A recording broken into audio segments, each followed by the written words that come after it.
Assalomu alaykum do'stlar, yaxshimisizlar? Bu video eksperiment video. Sababi avtomobil haydab ketayotgan paytimda videoga olishga qaror qildim. Sababi bu jarima uchun, boshqa narsa uchun emas. Mashinani to'xtagan holatda videoni yoqib olganman. Hozir deyarli e'tibor bermayman, faqat shunchaki gapirib ketaman va yana to'xtab turib mashinamda to'xtab turib deylik o'sha videoni o'chirib sahranat qilib ketaman. Chunki qonun qoidaga qaraymiz, to'g'ri, lekin birinchi o'rinda jonim shirin, o'zimni ham. O'shaning uchun ham bugungi videomiz vidileniya haqida bo'ladi. Vidileniya o'zi aslida normada hayzdan 3-4 kun oldin kelish kerak va hayz bilan taqatoq to'xtash kerak. O'shanda normal holatdagi vidileniya bo'ladi. Lekin normal holatdan o'tib ketgani birinchi o'rinda prozrachniy deylik, o'sha shaffof doimiy kelishi, bu birinchi darajadagi shamollash bo'ladi. Endi ikkinchi darajadagi shamollash deyishimiz uchun o'sha doimiy kelayotgan vidileniya oqaradi. Ya'ni devorni oq rangiga kirib qoladi. Uchinchi darajadagi shamollash bor. Uchinchi darajadagi shamollash bu deylik sarg'intir tusga kiradi. To'rtinchi darajadagi shamollash uje yashil bo'ladi va ko'karadi, xullas yoki qizarishi mumkin. O'zi aslida darajasi bunaqa qo'yilmaydi, faqat sizga tushuntirish uchun darajasini shunaqa qilib qo'yib ketyapman. Bu ham bir tomondan to'g'ri. Masalan, nimaga to'g'ri deb olyapman? Ba'zi bir ginekologlar ko'rsa, g'ash kelmasin, o'qigan kitobida bu gaplar yo'q. Sababi o'zim ham medikman. Hozirda deylik anatomiyadan dars beraman. Ultratovush tekshiruvidan, UZIdan dars beraman. Ya'ni hozir o'zim ham pedagogman. Xullas, umuman med institutda o'qish davrida kelib chiqqan bu fikrimiz, ya'ni qanaqa? Masalan deylik, bitta kitobni o'qib turib doktor bo'lib qolmaydi. Bu narsani hozir o'zimiz studentlarimga aytaman. Masalan deylik, temani o'tib bo'lgandan keyin deylik jigar temasini o'tib bo'ldik. Ya'ni qanaqa birinchi bo'lib ulardan o'qib kelganini so'rayman, ya'ni talaba, bu erkingizlarning bo'lishi kerak. O'qib kelganini so'rayman, so'rab bo'lganimdan keyin chala joylarini o'zim tushuntirib beraman va o'zimdan kelib chiqib tushuntirib beraman. Keyin so'rayman oxirida, kimda nima savol bor desam, juda ko'p, 99% yo'q, savol yo'q deydi.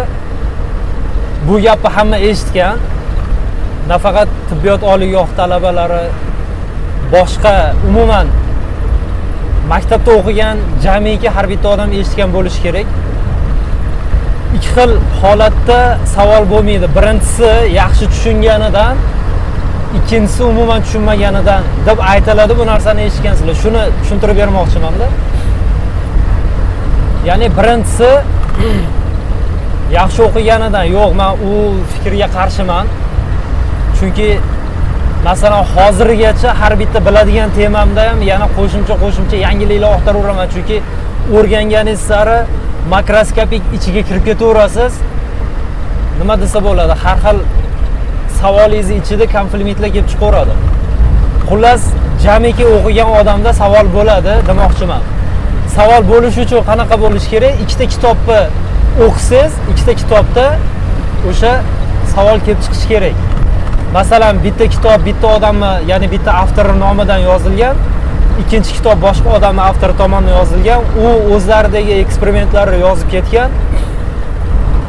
Shu tomonlama hozir ham demoqchi bo'lganim, ginekologlar bilan kelishmovchilik gaplarimiz bo'lib qolishi mumkin. Shunga deb aytayapman.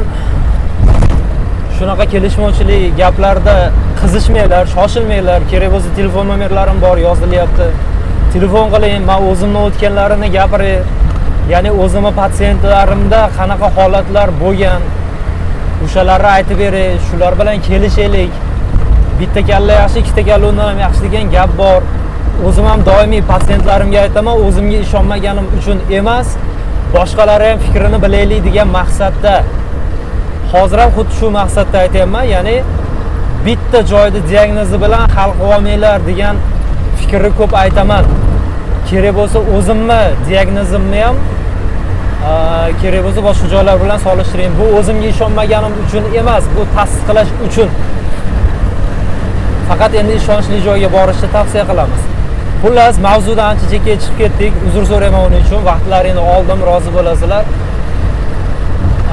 Chunki kommentariyalarda shunaqa gap so'zlar ko'p bo'ladi. Xullas, выделение normada qanaqa bo'lishi kerak? Buni tushundik.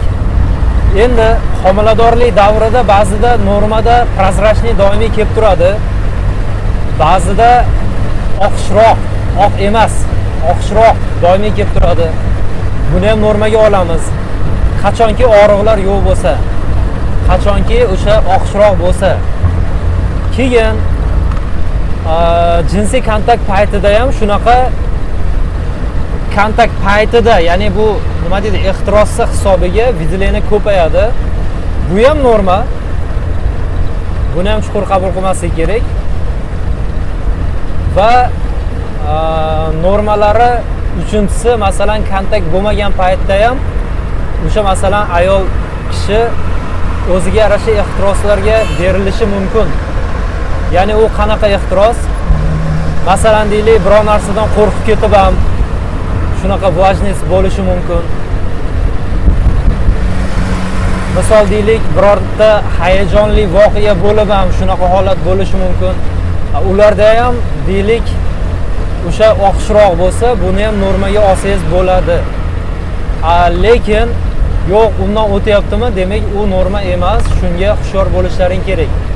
Xo'p, endi выделение paytida birinchi bo'lib nima qilish kerak? Birinchi bo'lib ultratovush tekshiruvdan o'tish kerak. Yaqinroqda bo'lsangiz bizga yoki boshqa joyda ishonchli joydagi ultratovush tekshiruvidan o'tishingiz kerak. Ikkinchi o'rinda ginekolog ko'riviga borishingiz kerak.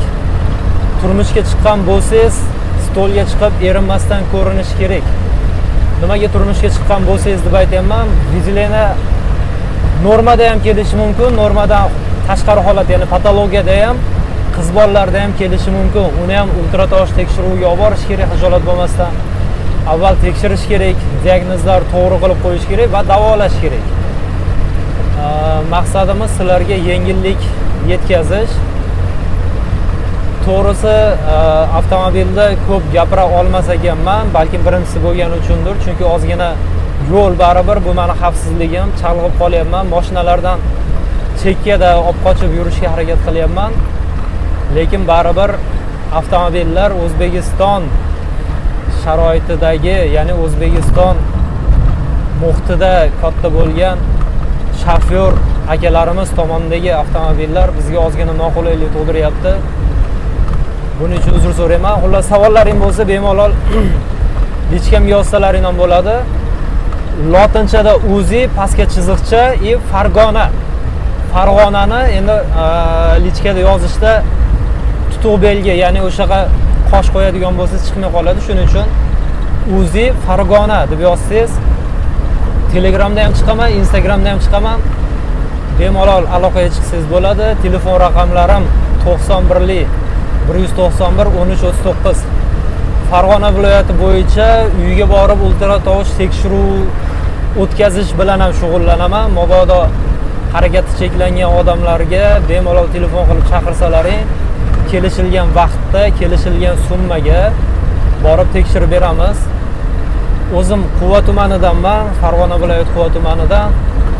Hozirda Cherezdan kelib turibman, lekin sentyabrdan 1 oy, 2 oyda bir marta kelsam kerak Quvaga.